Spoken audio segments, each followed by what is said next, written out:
विधानसभा की चुनाव हो, चाहे लोकसभा की चुनाव हो, चाहे स्थानिक निकाय की, नगर निगम की चुनाव हो, किसको टिकट देना नहीं देना वो सभी पार्टी अपनी तौर तरीके से अपनी रणनीति से तय करती है और इसका पार्टी का अपना खुद का एक रवैया होता है, रणनीति होती है।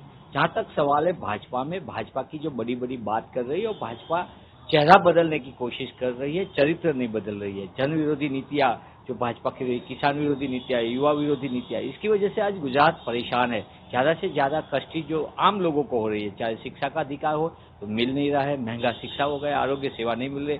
कोरोना काल में 3 लाख से ज्यादा लोगों का मौत हुआ, इसके लिए भाजपा मौन है।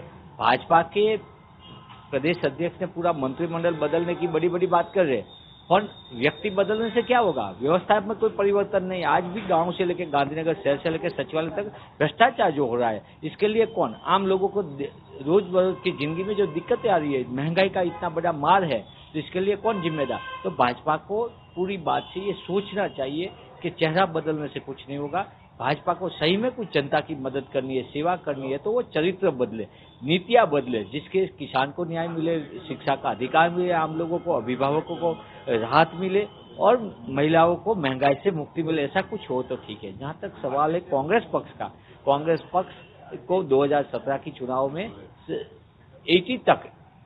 80 विधायक तक हमको लोगों ने जन समर्थन जन आशीर्वाद दिया। कुछ कमियां की वजह से हम नहीं पहुंच पाए सत्ता तक, पर एक निश्चित तौर पे मैं 2022 में पूर्ण विश्वास के साथ कहता कि गुजरात कांग्रेस ने किसानों के लिए जन आंदोलन किया है। किसानों की बात लेके हम लोकल स्थानिक मुद्दाओं को लेके लोगों के सामने जाने वाले, युवाओं की जो बेरोजगारी की समस्या, इसको लेके किस तरह के रोजगार दी जाए।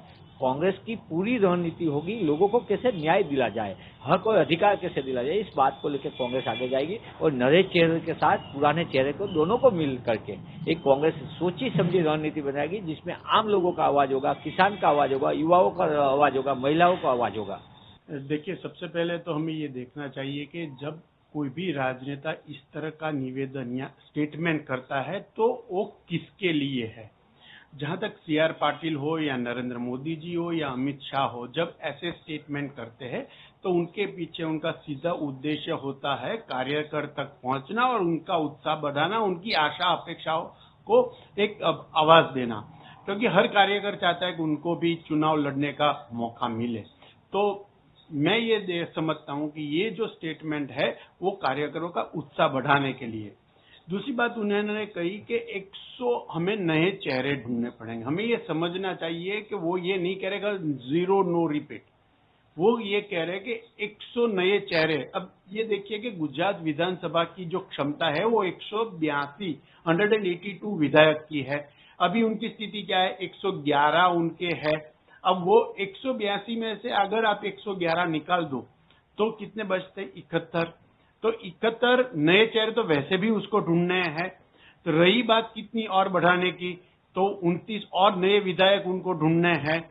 इसका मतलब ये हुआ कि अभी 111 जो है उसमें से कम 17 गिन के आप चलो कि उनको टिकट मिल सकती है। दूसरा, उन्होंने कहा कि हम विधायकों का जो परफॉर्मेंस है उसकी समीक्षा करेंगे। हम संगठन से पूछेंगे कि क्या इनके खिलाफ कोई भी कंप्लेंट फरियाद है, तो उस हिसाब से भी उनको टिकट देना या नहीं देना ये तय होगा। तो ये बात है, ये आंकड़ा बड़ा बताया हम 100 नए चेहरे, पर ये नहीं बता रहे हैं कि हमें ऑलरेडी 71 नए चेहरे तो ढूंढने ही हैं, तो ज्यादा कोई बढ़ोतरी नहीं है। पर इससे कार्यक्रम में जबरदस्त उत्साह आता है कि चांस है, हमें मिल सकता है मौका। दूसरी बात आप कर रहे हैं कि कांग्रेस की, जहां तक कांग्रेस का सवाल है, कांग्रेस इतना बड़ा एक्सपेरिमेंट नहीं कर सकती है। अभी उनके पास 68 विधायक है गुजरात विधानसभा के अंदर। अगर ये 68 के 68 को टिकट न दी जाए तो उनको पूरे 182 नए चेहरे लाने हैं।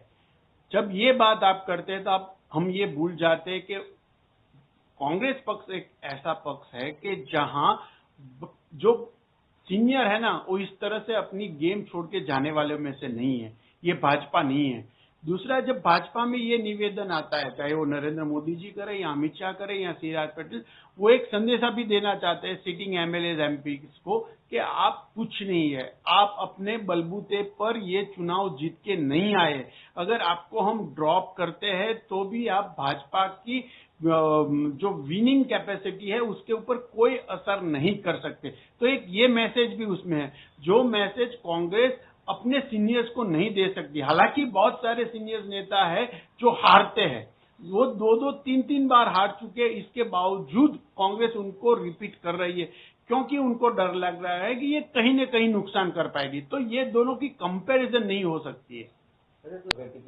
अगर वो नाराज भी होते हैं ना, तो वो भाजपा को नुकसान नहीं कर पाते हैं। आप ये देखिए, हर विधायक, आप पिछले 2014 से नरेंद्र भाई दिल्ली चले गए हैं, उसके बाद जितने भी स्वायत्त संस्थाओं के चुनाव हुए, जिला पंचायत के चुनाव हुए, विधानसभा के चुनाव हुए, आप नरेंद्र मोदी के नाम के अलावा चुनाव नहीं लड़ रहे। गांधीनगर म्युनिसिपल कॉर्पोरेशन का इलेक्शन देख लीजिए, जो ये महीने में भी हुआ था, तो क्या उन्होंने स्लोगन दिया था, नरेंद्र मोदी नेता हमारे दमदार, भाजपा के बटन दबाओ 4। तो आज भी उनको नरेंद्र मोदी के नाम पर ही कॉर्पोरेशन का इलेक्शन लड़ना पड़ रहा है। मतलब वो नए नेतृत्व जो पूरे गुजरात में असरकारक हो, इस तरह का नेतृत्व नहीं खड़ा कर पाया है। तो ये इसी की वजह से वो समझ रहे कि अगर हम किसी को भी निकाल देंगे तो उसको भाजपा पे ज्यादा असर नहीं कर पाएगा, सिवा के नितिन भाई पटेल जैसे नेता हो जिसको भाजपा समझती है कि वो इतना नुकसान नहीं कर पाए, पर उसमें शक्ति और क्षमता दोनों है। अगर वो चाहे, अगर वो विप्लव न भी करे, तो भी पार्टी के अंदर रहकर वो चाहे तो वो नुकसान कर सकते हैं। पर ऐसे कितने? क्या जयेश रादड़िया कर सकता है?